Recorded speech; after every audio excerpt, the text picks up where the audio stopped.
Also, I think it's just important to add in there, like, I feel like at AEW right now, our biggest thing is, like, obviously we have the TNT deal, which is a huge source of money, but we still are very heavily focused on doing business to consumer, business.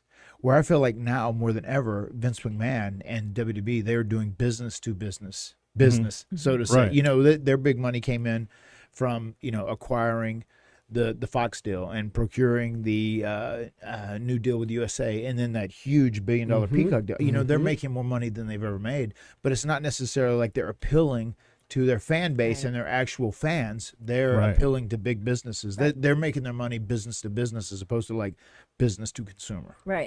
And the consumers, the fans, they're upset about it. They are not speaking highly of WWE product for months, maybe even a couple of years at this point. They've kind of soured on it. Like they're kind of harsh, and so they're turning to other promotions, and they're getting involved and invested in the way that they used to be involved and invested in WWE. Now, these other promotions have appeal.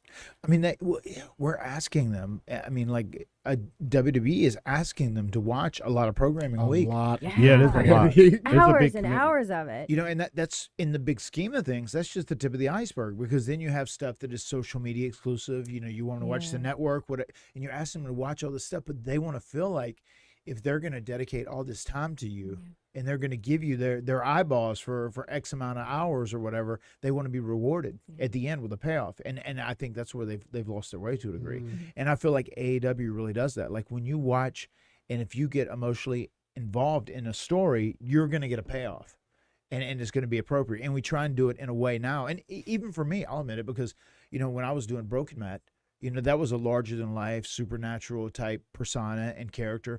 The AEW fans are just more focused on, like, more based in reality. So I adjusted. Like, it would have been a different story if I would have debuted in front of an audience. I debuted on the first ever pandemic empty arena show at AEW, so it was very, very, very tough. And there was no gauge of the fans. And a character like Broken Matt, which is like a cartoon character in many ways, really needs a crowd to be successful.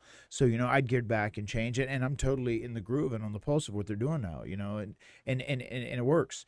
And it's one of those things where these fans now, because they have so much insight into pro wrestling, they are very demanding, and they really they want a product that they are going to appreciate, and that they don't feel like their intelligence is being insulted. And if you can give them that, and you can reward them and keep them entertained at the same time, that's where you win in this day and age, in my opinion.